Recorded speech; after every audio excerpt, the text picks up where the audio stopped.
அதான் நிறைய பேருக்கு இருக்கக்கூடிய ஒரு கேள்வி என்னன்னா, தங்கம் விலை அடுத்து என்ன ஆகும்? ஏன்னா தங்கம் அப்படிங்கிறது வந்து ஒரு ஆர்னமெண்ட்டும். ஐடி செக்டர்ஸ் வந்து லாஸ்ட் 1.5 இயர்ஸாக ஹியூஜ் டவுன்ஃபால் வந்து பார்த்துருக்கோம். Majority of the big companies இந்த IT sector are trading at near the 52-week லோவில் ட்ரேட் ஆகிட்டுருக்கு. இப்போ நான் வந்து ஒரு காலேஜ் முடிச்சுட்டு ஃப்ரெஷராக ஒரு இடத்துல வேலை செஞ்சுட்ருக்கேன். மாதம் ஒரு 30,000 to 40,000 சம்பாதிக்கிறேன் அப்படின்னா எனக்கு நான் எந்த ஃபண்டை நான் சூஸ் பண்ணணும்? இந்தியாவோட ஜிடிபி வந்து இப்போது ப்ரெடிக்ட் பண்ணியிருக்கிறது 6.5% S&P குரூப்ஸ் வந்து ப்ரொஜெக்ட் பண்ணியிருக்காங்க. இந்தியா இஸ் ஆல்சோ வந்து 4th largest ஸ்டாக் மார்க்கெட் இருக்குது அண்ட் 5th largest economy. இவ்வளோ ஒரு பொட்டென்ஷியல் இருக்குது. நிறைய பேர் வந்து ட்ரேடிங் இன்வெஸ்ட்மெண்ட்ஸ்குள்ளே வந்து நிறைய பேர் நுழையணும்னு நினைக்கிறாங்க. அதே மாதிரி அதுக்கான ஸ்டெப்ஸும் எடுத்துக்கிட்டு இருக்காங்க. இந்த டைமில் வந்து நம்ம முக்கியமாக பேசக்கூடிய ஒரு விஷயம் என்ன அப்படின்னு பார்த்தீங்கன்னா, நிறைய பேர் சொல்லுவாங்க ட்ரேடிங்குள்ளே போகணும், இன்வெஸ்ட்மெண்ட்குள்ளே போகணும், பணத்தை ஒழுங்காக மேனேஜ் பண்ணணும், ஃபினான்ஸ் பற்றி தெரிஞ்சுக்கணும். நீங்கள் இன்ஜினியராக இருந்தாலும் சரி, இல்லை டாக்டராக இருந்தாலும் சரி, மணி மேனேஜ்மெண்ட் அப்படிங்கிறது ரொம்ப ரொம்ப ஒரு பேசிக்காக ஆயிடுச்சு. ஸோ இன்றைக்கி நம்ம கூட ஒரு கெஸ்ட் இருக்கார். இந்த மணி மேனேஜ்மெண்ட் மட்டும் இல்லாமல் ஒரு ட்ரேடிங்குள்ளே நீங்கள் நுழையணும், ஈக்விட்டி ட்ரேடராக நீங்கள் ஆகணும், அதே மாதிரி இன்வெஸ்ட்மெண்ட்குள்ளே போகணும். இந்த ஈக்விட்டி, மியூச்சுவல் ஃபண்ட்ஸ், இந்த மாதிரி நிறைய டேர்ம்ஸ் வந்து நீங்கள் நிறைய பார்த்துருப்பீங்க. அதை பற்றின ஃபுல் டீட்டெயில்ஸை நம்ம கெஸ்ட்கோட பேச போகிறோம். ஐ வெல்கம் மிஸ்டர் ராகுல். அண்ட் இவர் வந்து ஸ்மார்ட் ஸ்டாக் இன்வெஸ்டர் அப்படிங்கிற ஒரு training academy exclusively for training in stock market and investments. அது மட்டும் இல்லாமல் இவர் நிறைய பேரை வந்து லாஸ்ட் 8 இயர்ஸாக வந்து மென்டர் பண்ணியிருக்காரு, கைட் பண்ணியிருக்காரு. ட்ரேடர்ஸ் ஆகணும்னு நினைக்கிறவங்க பிகினர்லேருந்து அட்வான்ஸ் லெவல் வரைக்கும் நிறைய பேருக்கு ட்ரைனிங் கொடுத்துருக்காரு. அவர் நாலேஜை நம்ம கூட இந்த பாட்காஸ்ட் செஷனில் நான் வந்து ஷேர் பண்ணிக்க போகிறேன். Welcome sir, welcome for the show. Thank you so much for the introduction. Okay, super.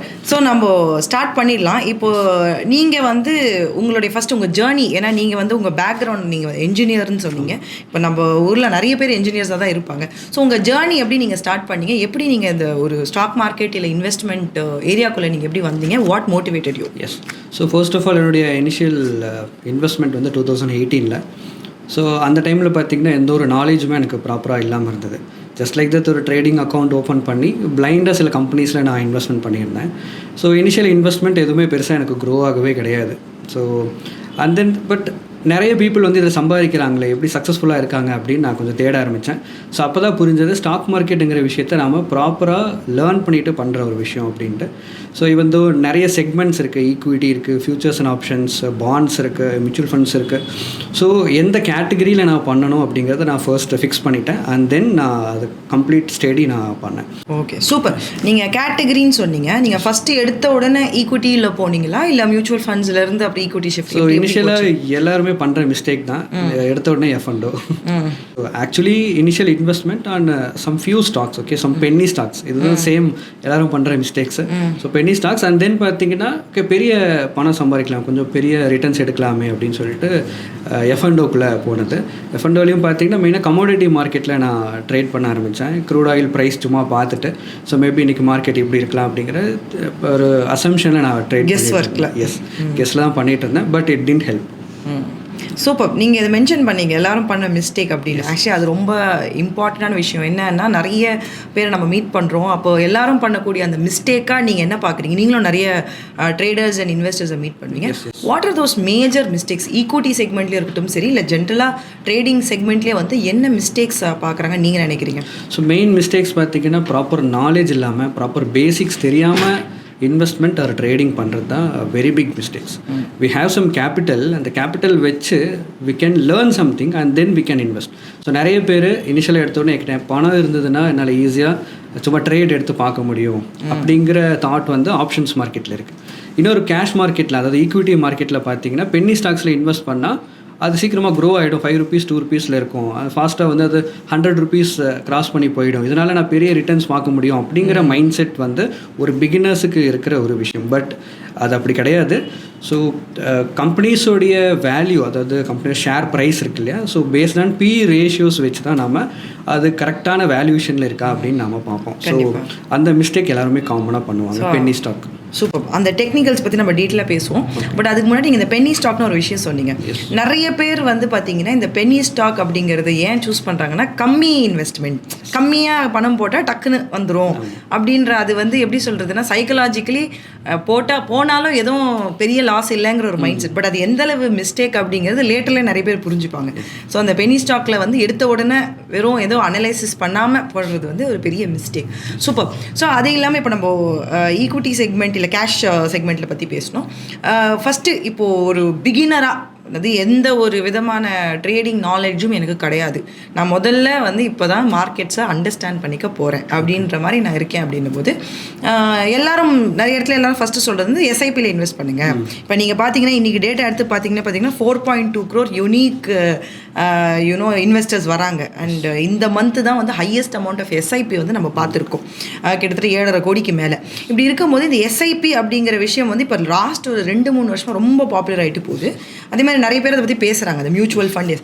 So ரொம்ப சிம்பிளிஃபைடாக மியூச்சுவல் ஃபண்டுக்கும் ஒரு ஈக்விட்டி ட்ரேடுக்கும் ஒரு ஈக்விட்டி இன்வெஸ்ட்மெண்ட்டுக்கும் என்ன வித்தியாசம் அப்படிங்கிறத சொல்லுங்கள். Yes, okay. ஸோ இப்போ ஈக்விட்டி இன்வெஸ்ட்மெண்ட்ஸ் வந்து எனக்கு மார்க்கெட்டையும் அந்த எந்த செக்டாரில் நான் இன்வெஸ்ட்மெண்ட் பண்ண போகிறேன், அந்த செக்டாரில் எந்த கம்பெனி பெஸ்ட்டாக இருக்குது, அந்த அனாலிசிஸ் எனக்கு ப்ராப்பராக தெரியும் அப்படின்னா நான் வந்து ஈக்விட்டி இன்வெஸ்ட்மெண்ட்ஸ், ஸோ டைரக்ட் இன்வெஸ்ட்மெண்ட்டாக நம்ம போகலாம். ஸோ அப்படி இல்லை, எனக்கு டைம் இல்லை, லேர்னிங்க்கு டைம் ஸ்பெண்ட் பண்ண முடியாது அப்படின்றவங்க மியூச்சுவல் ஃபண்ட் இன்வெஸ்ட்மெண்ட் தான் best. So mutual fund companies என்ன பண்ணுறாங்க, நாம் ஒரு சர்டன் அமௌண்ட் வந்து நம்ம இன்வெஸ்ட்மெண்ட் பண்ணுறோம். ஸோ சிஸ்டமேட்டிக்காக மந்த் ஆன் மந்த் நம்ம ஒரு இன்வெஸ்ட்மெண்ட்டை அங்கே பண்ணிகிட்டே வரோம். அதுதான் சிஸ்டமேட்டிக் இன்வெஸ்ட்மெண்ட் பிளான் அப்படின்னு சொல்லுவாங்க. ஸோ அதை வந்து அதுலேயும் பார்த்திங்கன்னா நிறைய செலெக்ஷன் ஆஃப் ஃபண்ட்ஸ் வந்துருக்கு, வெரைட்டி ஆஃப் ஃபண்ட்ஸ் வந்து இன்றைக்கி இருக்குது. நிறைய அசெட் மேனேஜ்மெண்ட் கம்பெனிஸ் வந்து உள்ளே வந்துட்டாங்க. ஸோ எந்த மாதிரி அசெட் மேனேஜ்மெண்ட் கம்பெனி பெஸ்ட்டு, அந்த அசெட் மேனேஜ்மெண்ட் கம்பெனிஸ் எந்த மாதிரியான மியூச்சுவல் ஃபண்ட் ப்ராடக்ட் வந்து வச்சுருக்காங்க, அதோட ரிஸ்க் ரேஷியோ என்ன அப்படின்னு தெரிஞ்சு வச்சுட்டு நம்ம இன்வெஸ்ட் பண்ணணும். ஸோ ஒரு பிகினராக வரும்போது லேர்ன் பண்ண டைம் இல்லை அப்படின்னா எஸ்ஐபி வந்து பெஸ்ட்டு. ஸோ சிஸ்டமேட்டிக்காக சர்டன் அமௌண்ட் வந்து நம்ம இன்வெஸ்ட்மெண்ட் பண்ணிகிட்டே வரலாம். இல்லை எனக்கு டைம் இருக்குது, என்னால் லேர்ன் பண்ண முடியும், அண்ட் தென் மார்க்கெட்டை அட் த சேம் டைம் என்னால் வாட்ச் பண்ண முடியும் அப்படின்னா so direct equity investments best. இவந்தோ ஒரு பிகினராக வரும்போது லாங் டேர்ம் அவங்க ஃபோக்கஸ் பண்ணுறது தான் ஒரு பெஸ்ட் சாய்ஸாக இருக்கும். Super. And what about the risk and return? இந்த ரெண்டு இன்ஸ்ட்ருமெண்ட்லையுமே ரிஸ்க் அண்ட் ரிட்டர்ன் எப்படி இருக்கும்? எஸ், மியூச்சுவல் ஃபண்ட்ஸ் பொறுத்த வரைக்கும் லோ ரிஸ்க்கு. பட் அதுலேயும் பார்த்தீங்கன்னா நிறைய கேட்டகரி ஆஃப் ஃபண்ட்ஸ் வந்திருக்கு. அதில் பார்த்திங்கன்னா லார்ஜ் கேப் ஃபண்ட்ஸ் இருக்குது, மேபி அவங்க low risk, and then small cap funds இருக்குது, high risk but we can make some higher returns. So அதுலேயுமே பார்த்தீங்கன்னா நம்ம ப்ராப்பராக ஸ்டடி பண்ணிட்டு தான் இன்வெஸ்ட் பண்ணணும். எஸ்ஐபின்னு போகிறதுக்கு முன்னாடி நம்மளுடைய கோல் என்ன அப்படிங்கிற நம்ம தெரிஞ்சு வச்சுக்கணும். நம்ம ஜஸ்ட் லைக் தட் ஒரு பணம் இருக்குது இன்வெஸ்ட் பண்ணிகிட்ருக்கேன் அப்படிங்கிறத விட மேபி நெக்ஸ்ட்டு 15 இயர்ஸில் என்னோடய பையன் வந்து காலேஜ் போகிறான், அவனுக்கு இப்போ நான் எவ்வளோ இன்வெஸ்ட்மெண்ட் பண்ணால் அவனுடைய காலேஜ் ஃபீஸை அந்த டைமில் என்னால் எடுக்க முடியும், அவனால் பே பண்ண முடியும் அப்படிங்கிறது. அண்ட் தென் அதுக்கப்புறம் அவனுடைய மேரேஜ் வரும், அந்த மேரேஜோடைய ரிட்டர்ன்ஸ் நல்ல ரிட்டர்ன்ஸ் எடுத்தோன்னா மேரேஜுக்கும் நம்ம அங்கேருந்தே பணத்தை எடுக்க முடியும். அண்ட் தென் பார்த்தீங்கன்னா ரிட்டையர்மெண்ட் வரைக்குமே நம்ம மியூச்சுவல் ஃபண்ட்ஸை ப்ராப்பராக கொண்டு போனோம் அப்படின்னா பெரிய ரிட்டையர்மெண்ட் கார்பஸை நம்மளால் க்ரியேட் பண்ண முடியும். பர்டிகுலர் ஏஜ் வரைக்கும் எஸ்டபிள்யூபி மாதிரி நம்ம சிஸ்டமேட்டிக் விட்ராவல் பிளான் இனிஷியேட் பண்ணிவிட்டு எவ்ரி மந்த் நமக்கு அப்புறம் ஒர்க் பண்ணுற கெப்பாசிட்டி நமக்கு இருக்காது. ஸோ சிஸ்டமேட்டிக்காக நம்ம விட்ரா பண்ணிக்கலாம். ஸோ மியூச்சுவல் ஃபண்ட் வந்து ஒரு பிகினராக வரும்போது இவன் தான் பிகினர் நாங்கள் லாங் டேர்ம் பெர்ஸ்பெக்டிவில் நம்ம கொண்டு போகிறது பெஸ்ட்டு. அப்போ நீங்கள் சொல்கிறத வச்சு பார்க்கும்போது ஒரு லாங் டேர்ம் ஃபினான்ஷியல் பிளானிங், அந்த short term, medium term, long term planning பண்ணிவிட்டு நம்ம அப்படியே ஒரு எஸ்ஐபியில் இன்வெஸ்ட் பண்ணாமல் அது ஒரு பிளானிங்கோடு இன்வெஸ்ட் பண்ணி ரிட்டர்ன்ஸ் பார்த்து பண்ணணுங்கிறது தான் பெஸ்ட்டு. சூப்பர். இப்போ நீங்கள் large cap, mid cap, small கேப்னு சொன்னீங்க, அதுக்கான விவரங்கள் சொல்ல முடியுமா? ஸோ இந்தியாவில் பார்த்திங்கன்னா டாப் லெவல், அதாவது மார்க்கெட் கேபிட்டலைசேஷன் பார்த்திங்கன்னா மோர் தேன் 50,000 crores இருக்குன்னா அது வந்து லார்ஜ் கேப் கம்பெனியாகும். அதுக்கு கீழே இருக்கிற கம்பெனிஸ் வந்து அது ஆல்மோஸ்ட் 5,000 20,000 crores ஆர் 50,000 crores இருந்ததுன்னா அது மிட் கேப். அதுக்கு கீழே இருக்கிற கம்பெனிஸ் வந்து ஸ்மால் கேப். அப்போ பேசிக்லி அது என்ன சொல்ல வருதுன்னா market value of a company. So large value இருக்கு இல்லையா, மேபி அந்த கம்பெனிஸ்க்கு ஏதாவது ப்ராப்ளம் வந்ததுன்னா ஈஸிலி தே கேன் டேக்கிள். அதே மிட் லெவல் இருக்கிற companies they can tackle but கொஞ்சம் டைம் எடுத்துப்பாங்க. ஸ்மால் கேப் கம்பெனி பார்த்திங்கன்னா ஏதாவது பிரச்சனை வந்துடுச்சுன்னா பெரிய ரிஸ்க் வந்து க்ரியேட் ஆகும். அங்கேருந்து அவங்க ரிட்டர்ன் பெட்டர் பொசிஷன் வர்றதுக்கு பார்த்திங்கன்னா டைம் டேக்கிங் ப்ராசஸாக இருக்கும். ஸோ லோ ரிஸ்க்காக போனீங்க அப்படின்னா லார்ஜ் கேப் இன்வெஸ்ட்மெண்ட் தான் best, large cap fund. Medium ரிஸ்க்னா medium cap funds, mid cap funds.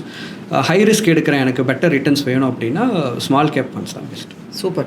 இப்போ இந்த மியூச்சுவல் ஃபண்டுக்குள்ளேயே நம்ம பார்த்தோம்னா நிறைய அப்ளிகேஷன்ஸ் இருக்குது. இந்த அப்ளிகேஷன்ஸ்லேயே நம்ம பார்க்கும்போது இந்த ஒரு விஷயம் இருக்கும், ஈக்விட்டின்னு இருக்கும், ஹைப்ரிடு இருக்கும், டெட்டுன்னு இருக்கும். இப்போ நான் வந்து ஒரு காலேஜ் முடிச்சுட்டு ஃப்ரெஷராக ஒரு இடத்துல வேலை செஞ்சுட்டு இருக்கேன்.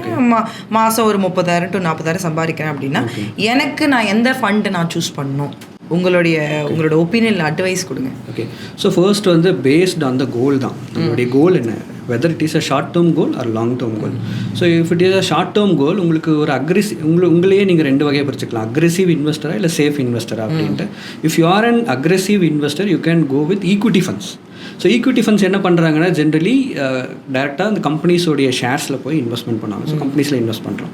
ஸோ அண்ட் தென் பார்த்தீங்கன்னா ஹைப்ரிட் ஃபண்ட்ஸ் அவங்க என்ன பண்ணுறாங்கன்னா கொஞ்சமாக பாண்ட்ஸ்லேயும் கொஞ்சமாக equity direct company investment equity ஷேர்ஸை வந்து வாங்கி இன்வெஸ்ட் பண்ணிப்பாங்க.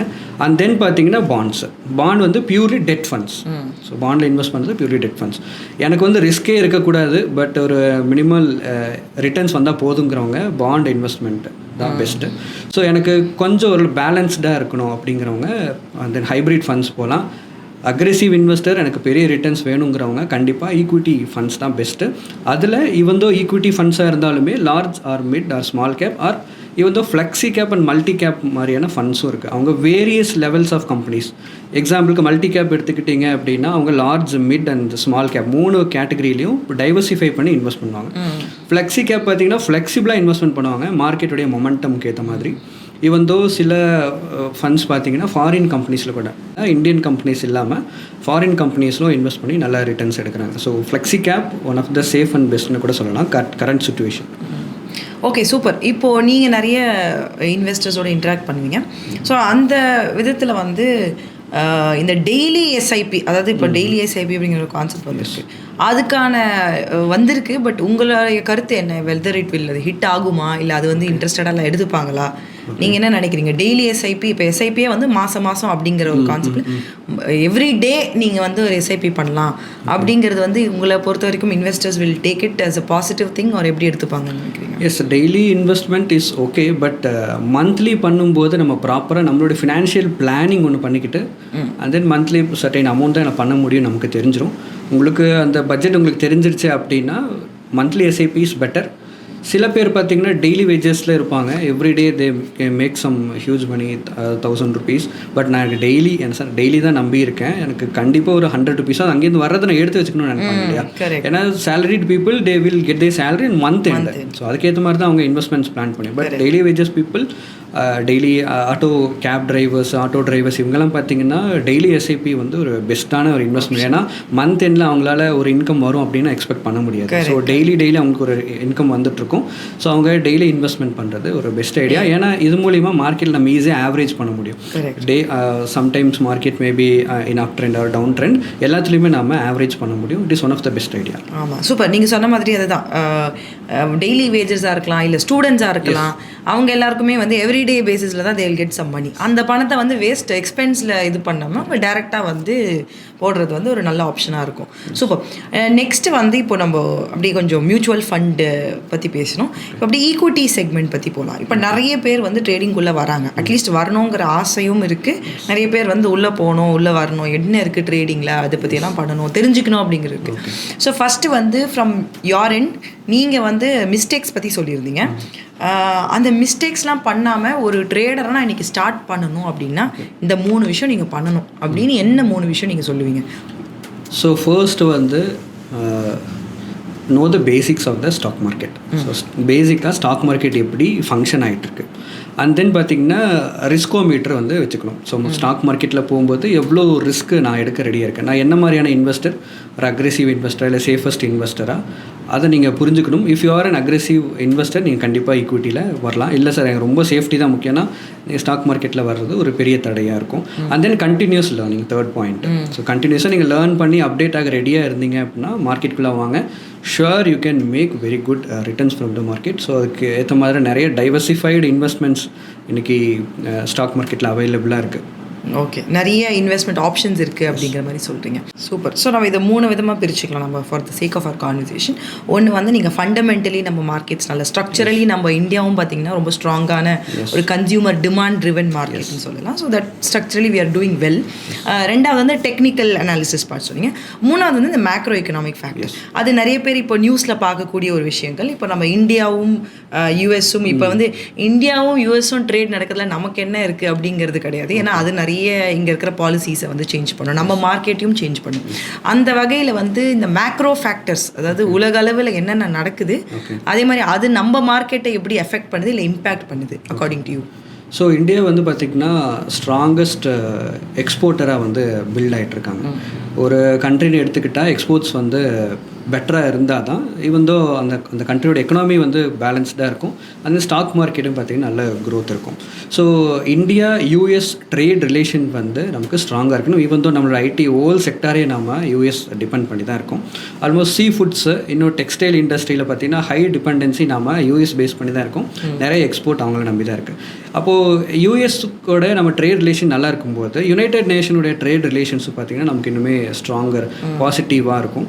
ஸோ இந்த macro economic factors plays a major role. Also யூஎஸோடைய ஃபெட் ரேட், கரெக்ட், அவங்க எப்படி ஃபெட் ரேட் வந்து ஃபிக்ஸ் பண்ணுறாங்க, அங்கே வந்து இன்ஃப்ளேஷன் ரேட் எப்படி இருக்குது. ஸோ அங்கே இன்ஃப்ளேஷன் அதிகமாக போகும்போது சேம் அதோடைய ரிப்ளிகா வந்து இந்தியாவிலுமே வரும் அப்படிங்கிற எக்ஸ்பெக்டேஷன் பீப்புளோட மத்தியில் இருக்குது. ஸோ ஃபெட் ரேட் ஃபர்தராக கட் பண்ணாங்க அப்படின்னா இந்தியாவில் ஃபர்தராக நமக்கு டிசம்பரில் மானிட்ரி அதாவது ஆர்பிஐ கமிட்டி மீட்டிங் வந்து நடக்கும். அதில் ரெப்போ ரேட் கட் நம்ம எக்ஸ்பெக்ட் பண்ணலாம்.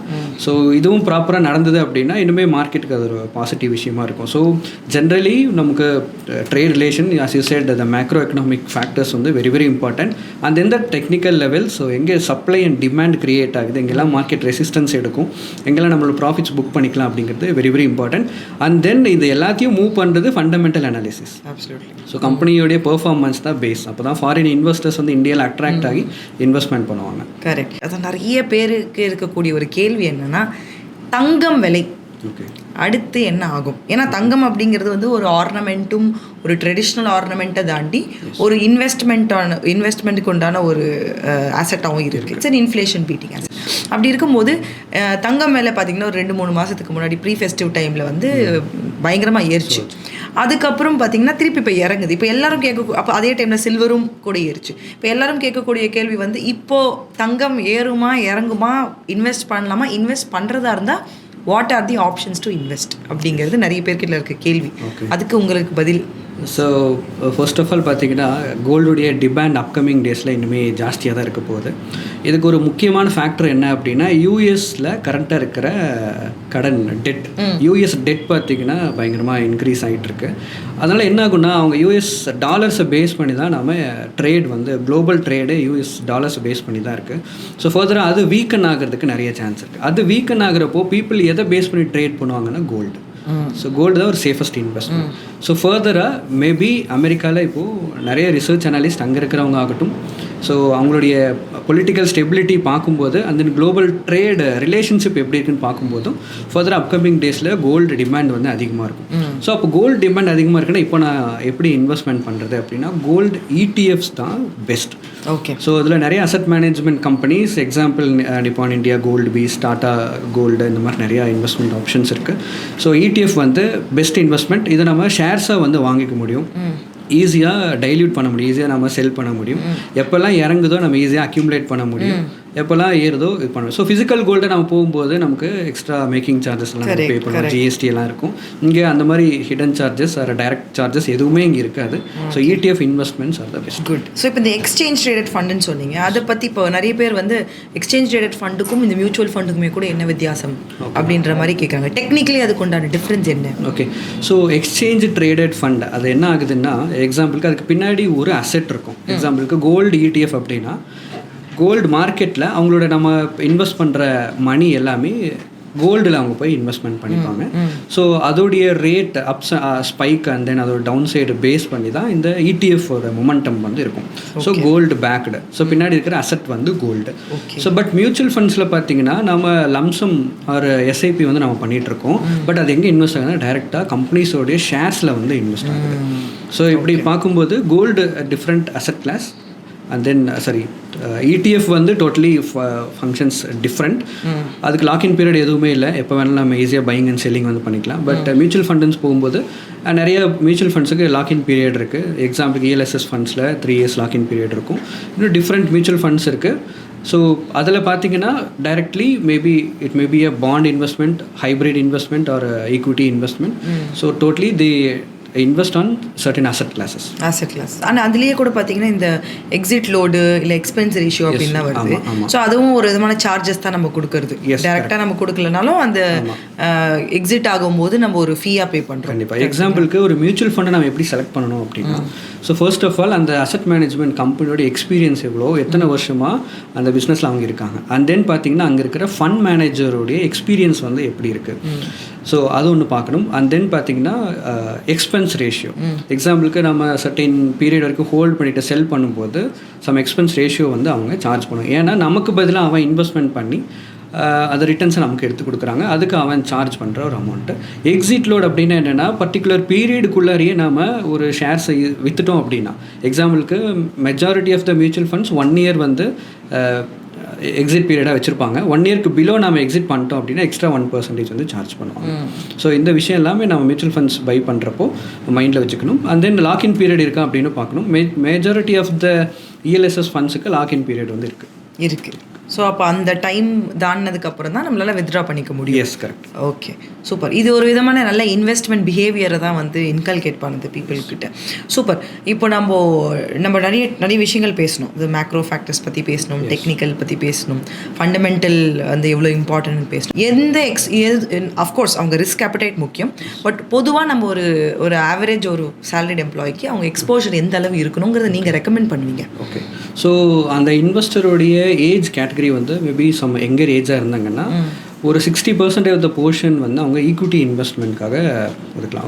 எக்ஸாம்பிளுக்கு பிலோ 35 இருந்தாங்க அப்படின்னா மேஜர் இன்வெஸ்ட்மெண்ட்ஸ் வந்து ஈக்விட்டியில் பண்ணலாம். ஸோ நெக்ஸ்ட்டு பார்த்தீங்கன்னா கோல்டை நம்ம வாங்கி வைக்கிறத விட ETF-ஆக வாங்குறது பெஸ்ட்டு.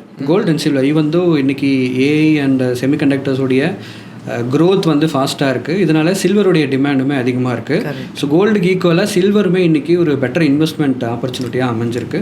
அதுவுமே நம்ம ETFஸாக வந்து வாங்க முடியும். தேர்ட் பார்த்திங்கன்னா mutual funds. So different asset classes already சொல்லியிருந்தோம். அதில் பார்த்திங்கன்னா பாண்ட்ஸ் இருக்குது, ஹைப்ரிட் ஃபண்ட்ஸ் இருக்குது, ஈக்விட்டி ஃபண்ட்ஸ் இருக்குது. அதில் maybe he's below 35, you can go for the equity funds. இல்லை என்னோடய ஏஜ் வந்து அரௌண்ட் above 50 இருக்குது அப்படிங்கும்போது அவங்க வந்து ஹைப்ரிட் ஆர் டெட் ஃபண்ட்ஸ் போகிறது safer option. And then even though அவங்களுடைய கோல்டு அண்ட் சில்வரில் அதிகமான இன்வெஸ்ட்மெண்ட் வச்சுக்கலாம், ஈக்விட்டி இன்வெஸ்ட்மெண்ட் ரொம்பவே கம்மியாக வச்சுக்கலாம். Okay, super. நீங்கள் அப்போ ஆக்சுவலி சேலரிட் எம்ப்ளாயிஸ் பற்றி பேசணும். இப்போ நிறைய ஒரு புது விதமான ஒரு கிக் இக்கானமின்னு சொல்லக்கூடிய ஒரு எக்கானமி வந்து நம்ம இப்போ டெவலப் ஆகிட்டே வருது. அதாவது சேலரிட், அதே மாதிரி சேலரி ஜாப் செக்யூரிட்டியும்ங்கிறதும் ஒரு கொஸ்டினாக இருக்குது. இப்போ இவங்க எல்லாருக்கும் ஒரு விதமான இன்வெஸ்ட்மெண்ட்ங்கிறது தேவை. அது ரொம்ப இம்பார்ட்டண்ட், மோர் தென் எனி ஒன். ஜாப் செக்யூரிட்டி இல்லாதவங்க, அதுமாதிரி ஃப்ரீலான்ஸ் பண்ணுறவங்க, அதாவது ஒரு ரெகுலராக எங்களுக்கு சேலரி வரும்னு இல்லாத இருக்கிறவங்களுக்கு வந்து அவங்களுக்கு எந்த மாதிரியான இன்வெஸ்ட்மெண்ட்ஸ் வந்து நீங்கள் சஜஸ்ட் பண்ணுவீங்க? எஸ், ஸோ அப்படி ரெகுலர் இன்கம், ஃபிக்ஸ்டு இன்கம் இல்லாமல் தென் அண்ட் தேர் என்னுடைய ஃப்ரீலான்சிங்காக பண்ணுவேன், தென் அண்ட் தேர் எனக்கு ஹியூஜ் அமௌண்ட் வரும்போது ETF தான் ஒரு பெஸ்ட் ஆப்ஷன். எஸ், ETFஸில் பார்த்தீங்கன்னா நம்ம டைரெக்டாக கோல்டு ETF, சில்வர் ETF மட்டும் இல்லாமல் நிஃப்டிலையுமே நம்ம நிஃப்டி ETFs நம்ம இன்வெஸ்ட் பண்ணிக்கலாம். அது ஆல்மோஸ்ட் ஸ்டாக் மார்க்கெட் இண்டெக்ஸ் எப்படி மூவ் ஆகுதோ, அதாவது இண்டெக்ஸ் ஃபண்ட்ஸ் எப்படி மூவ் ஆகுதோ அதே மாதிரியான மொமெண்டம் அது கொடுக்கும். இன்னொன்று பார்த்தீங்கன்னா இப்போ ரீசெண்டாக மொமெண்டம் ஃபண்ட்ஸ் வந்து ரொம்பவே கொஞ்சம் ஃபேமஸாக இருக்குது. மொமெண்டம் ஃபண்ட்ஸ் என்ன பண்ணுறாங்க, அந்த இருக்கிற ஃபண்ட் மேனேஜர்ஸ் இந்த டைமில் எந்தெந்த ஸ்டாக்ஸ் எல்லாம் நல்ல மொமெண்டமில் இருக்கோ அந்த கம்பெனிஸில் போய் இன்வெஸ்ட்மெண்ட் பண்ணுவாங்க. அண்ட் தென் அந்த செக்டார் வந்து டவுன் ஆகிறப்போ அடுத்த மொமெண்டம் எந்த செக்டாரில் வருமோ அதில் போய் இன்வெஸ்ட்மெண்ட் பண்ணுவாங்க. இதனால் நம்ம கொஞ்சம் பெட்டர் ரிட்டர்ன்ஸ் வந்து எடுத்துக்க முடியும். ஸோ சேம் ETFலேயே நாம் சில்வர் அண்ட் கோல்டு போய்க்கலாம். அண்ட் தென் கிக் எக்கனாமிக்கு பெட்டர் இன்வெஸ்ட்மெண்ட் சாய்ஸ் வந்து ETFஸாக இருக்குது. And at the same time index replica வந்து நம்ம ETF நிஃப்டி பீஸ் வந்து best option. Nifty BeES super. So நம்ம அந்த மொமெண்டம் இது பற்றி செக்டர் வைஸ் சொல்லியிருந்தீங்க. ஸோ இப்போ கரண்ட்டாக எந்த செக்டர் வந்து you see some potential? Okay, so currently வந்து banking sector has more potential. ஏன்னா ரீசெண்டாக வந்து 2 நம்ம ரெப்போ ரேட் கட் வந்து நம்ம பண்ணியிருந்தோம். ஃபர்தராக இன்னும் என்ன ஒரு ஆன்டிசிபேஷன் இருக்குது அப்படின்னா ஃபெட் ரேட் வந்து இனிமேல் குறைக்க வாய்ப்பு இருக்குது டிசம்பரில். டிசம்பரில் ரெப்போ ரேட்டுமே கட் ஆகிறதுக்கு நிறைய வாய்ப்பு இருக்குது. கரண்ட் சுச்சுவேஷனில் பார்த்தீங்கன்னா பேங்கிங் வந்து பெஸ்ட்டாக இருக்குது. அண்ட் தென் இதுக்கு முன்னாடி வரைக்குமே ஐடி செக்டர்ஸ் வந்து லாஸ்ட் 1.5 இயர்ஸாக ஹியூஜ் டவுன்ஃபால் வந்து பார்த்துருந்தோம். Majority of the big companies இந்த IT sector trading at near the 52-week லோவில் ட்ரேட் ஆகிட்டுருக்கு. So slowly they can accumulate some shares because it has further growth potential. So even though in the worst condition they have given better Q2 results. Super. But today நீங்கள் திரும்பி start பண்ணுவீங்க அப்படின்னா what are the things that you will do? Yes. So 2018 என்னுடைய journey start பண்ணும்போது நான் பண்ண first mistake market பற்றி கற்றுக்காமல் பிளைண்டாக வந்து இன்வெஸ்ட்மெண்ட் பண்ணுது. அதனாலேயே 1 year வந்து நான் டைம் வேஸ்ட் பண்ணிட்டேன். மேபி அந்த ஷேர்ஸ் வந்து இன்னுமே பெட்டர் க்ரோத் கொடுக்கும் அப்படின்னு நான் நம்பினேன். பட் இன்றைக்கி சேம் அந்த மிஸ்டேக் நான் பண்ண மாட்டேன் அப்படின்னா ஃபர்ஸ்ட் என்னுடைய அந்த 10,000 இன்வெஸ்ட்மெண்ட்டை நான் ஒரு லேர்னிங்காக நான் செலவு பண்ணியிருப்பேன். ஸோ அந்த ப்ராப்பர் லேர்னிங்னால அந்த த்ரூ அவுட் த சேம் அந்த ஹோல் இயர் ஃபுல்லாகவே பெட்டர் ரிட்டர்ன்ஸ் என்னால் எடுத்துருக்க முடியும். இன்னும் பெட்டராக மார்க்கெட் பற்றி படிச்சிருக்க முடியும். ஸோ இன்றைக்குமே நான் ரெக்கமெண்ட் பண்ணுறது first learning. Okay. So invest in learning first. Okay, super. இப்போது ஜென்சி வந்து பார்த்திங்கன்னா ஜென்சி அப்படிங்கிறது யாரை நம்ம டிஃபைன் பண்ணுறோன்னா இது ஏர்லி 20s இருக்கிறவங்க, இது காலேஜ் முடிச்சுட்டு இப்போ வந்து வரவங்க, இவங்க எல்லாம் பார்த்திங்கன்னா 55% பேர் வந்து இப்போ நியூ இன்வெஸ்டர்ஸாக இருக்காங்க. அதாவது என்ன டேட்டா என்ன சொல்லுதுன்னா அவங்க எல்லாம் வந்து இன்வெஸ்ட்மெண்ட் ட்ரேடிங்குள்ளே ரொம்பவே இன்ட்ரெஸ்ட் காட்டுறாங்க. ஒரு 20 வருஷத்துக்கு முன்னாடி இந்தளவு இன்ட்ரெஸ்ட் கிடையாது. ஆனால் இப்போ வந்து பார்த்திங்கன்னா மார்க்கெட்ஸ் அவ்வளோ டெவலப் ஆகிருக்கு, டெக்னாலஜி அவ்வளோ இருக்குது, அந்த இன்ஃபர்மேஷன் எல்லா இடத்துலையும் இருக்குது. அப்படின்னும் போது ஜென்சி அப்படிங்கிற குரூப்பே வந்து பார்த்திங்கன்னா நிறைய பேர் இன்வெஸ்ட் பண்ண ஆரம்பிக்கிறாங்க, ட்ரேட் பண்ண ஆரம்பிக்கிறாங்க, அதுக்கு ஆசைப்படுறாங்க. அவங்க கூட நீங்கள் கண்டிப்பாக இன்ட்ராக்ட் பண்ணியிருப்பீங்க. அவங்களுடைய இன்ட்ரெஸ்ட் இல்லை அவங்களோட ப்ரிஃபரன்ஸ் என்னவாக இருக்குது? ஏன்னா ட்ரேடிங் அப்படி அப்ளிகேஷன் அப்படின்னு வரும்போது அவங்க என்ன வந்து விரும்புகிறாங்கன்னு நீங்கள் நினைக்கிறீங்க? ஸோ மெயினாக ஜென்சின்னு பார்க்கும்போது பார்த்தீங்கன்னா பிறக்கும்போது ஒரு மொபைல் ஃபோன் ஏர்லி ஸ்டேஜ்லேயே யூஸ் பண்ண ஆரம்பித்த ஒரு ஜென்ரேஷன் தான் இந்த ஜென்சி. ஸோ அவங்க எல்லாமே ஒன் டச்சில் இருக்கணும், ரொம்ப யூசர் ஃப்ரெண்ட்லியாக இருக்கணும். ஏன்னா இன்றைக்கி வேர்ல்டில் ஏகப்பட்ட பிளாட்ஃபார்ம்ஸ் இருக்குது இந்த இன்வெஸ்ட்மெண்ட்ஸ் வந்து ப்ரொவைட் பண்ணுறதுக்காக. அவங்க வந்து எல்லாமே ஒன் டச்சு, ரொம்ப ஈஸியாக இருக்கணும். இது வந்து கஷ்டப்பட்டு ஒரு விஷயம் பண்ணுற மாதிரி இருந்ததுன்னா அவங்க அந்த இதை வந்து ஃபாலோ பண்ணுறதே கிடையாது, அந்த ஆப்பையே வந்து அவங்க யூஸ் பண்ணுறது கிடையாது. So and then more people are in to the mutual fund investment இன்றைக்கி. ஸோ ஒன் டச்சில் எல்லாமே கிடைக்கிது இல்லையா? ஈவன் தோ எஸ்ஐபிஸ் பார்த்திங்கன்னா மினிமம் ஒரு 100 rupeesலேருந்தே இன்றைக்கி ஸ்டார்ட் பண்ண முடியுது. ஸோ பேரண்ட்ஸ் வந்து ஓரளவுக்கு செட்டில்டான ஜென்ரேஷன் தான் ஜென்சி. அப்போ ஈவன் தான் சின்ன சின்ன பேக்கெட் மணி கிடைச்சா கூட அவங்க இந்த மினிமம் இன்வெஸ்ட்மெண்ட்ஸ் வந்து பண்ணிகிட்ருக்காங்க. ஸோ இன்றைக்கி ஒரு பெட்டர் பொசிஷன்லேயும் போகும்போது பார்த்திங்கன்னா ஃபர்தராக எஸ்ஐபி இன்வெஸ்ட்மெண்ட் அவங்ககிட்டேருந்து ரொம்பவே அதிகமாக வருது. இன்னுமே பயப்படாமல் ஸ்டாக் மார்க்கெட்லேயுமே டைரக்ட் ஷேர்ஸை வந்து வாங்கி லாங் டேர்ம் ஹோல்ட் பண்ணுற கெப்பாசிட்டி அவங்க இருக்குது. ஈவன் தோ F&O ட்ரேடிங்லேயும் பார்த்திங்கன்னா எல்லாமே இன்வெஸ்ட்மெண்ட் பண்ணிட்டு இருக்காங்க. ஸோ சில பிளாட்ஃபார்ம்ஸ் பார்த்தீங்கன்னா டெய்லி மினிமம் 10 rupeesலேருந்தே எஸ்ஐபி வந்து இன்வெஸ்ட்மெண்ட் பண்ணுற மாதிரி கொண்டு வந்திருக்காங்க. ஸோ இது ஒரு சூப்பர்பான ஆப்ஷன். ஸோ இந்த மாதிரி தான் மெயினாக இது யாருக்கு ரொம்ப ஹெல்ப்ஃபுல்லாக இருக்குன்னா காலேஜ் ஸ்டூடெண்ட்ஸுக்கு. வீட்டிலேருந்து ஒரு பேரண்ட்ஸ் வந்து சம் பாக்கெட் மணி கொடுக்குறாங்க, அதுலேருந்து நான் ஏதாவது சேவ் பண்ண முடியுமா, தென் என்னுடைய காலேஜ் லைஃப் முடிக்கும்போது அண்ட் தென் ஒரு ஹையர் ஸ்டடீஸ் போகும்போது இந்த ஃபண்ட் எனக்கு யூஸ்ஃபுல்லாக இருக்குமே அப்படிங்கிறதுக்காக சில platforms even though 10 rupees SIP கூட ரொம்ப இனிஷியேட்டிவ் எடுத்து பண்ணிகிட்ருக்காங்க. கரெக்ட். அது கிட்டத்தட்ட அதுதான், ஒரு டீ குடிக்கிற காசை வந்து ஒரு நாளைக்கு 2 டீ குடிக்கிறதுக்கு பதிலாக ஒரு டீ குடிச்சிட்டு அந்த 10 ரூபாய் சேவ் பண்ணாலே உங்களுக்கு வந்து அது பயங்கரமாக காம்பவுண்ட் ஆகிருக்கும். அதுதான் அந்த பவர் ஆஃப் காம்பவுண்டிங் அப்படின்னு சொல்லுவாங்க. ஒரு ப்ராஃபிட் எடுத்த அப்புறம் நம்ம லேர்னிங் ஸ்டாப் பண்ணிடக்கூடாது, பண்ணவும் முடியாது, கான்ஸ்டண்ட்டாக பண்ணிகிட்டே இருக்கணும். ஸோ யாராக இருந்தாலும் நம்ம ஃபஸ்ட்டு அட்வைஸ் வந்து சார் சொல்கிற மாதிரி ஃபஸ்ட்டு இன்வெஸ்ட் இன் யுவர் நாலேஜில் இன்வெஸ்ட் பண்ணுங்கள். அதுக்கப்புறம் மார்க்கெட்டுக்குள்ளே தைரியமாக வாங்க. அதுக்கான பிளாட்ஃபார்ம்ஸ், டூல்ஸ் எல்லாமே மார்க்கெட்டில் இருக்குது. அதில் ப்ரொசீட் பண்ணுங்கள். அதில் you can successfully win. Super. இந்த லேர்னிங் பற்றி பேசணும், என்னுடைய முக்கியமான கோலாக இருக்குது. So I have already created some more successful investors in this field. So further இந்த ஜேர்னி இன்னுமே நான் நெக்ஸ்ட் லெவலுக்கு கொண்டு போக போகிறேன். சூப்பர். உங்கள் ஜேர்னி மேலும் போக அதே மாதிரி நிறைய இன்வெஸ்டர்ஸை உருவாக்கி மார்க்கெட்டுக்கு கொண்டு வரணும் அப்படிங்கிறது எங்களோட wishes. Thank you so much. Thank you so much for joining us. Thank you.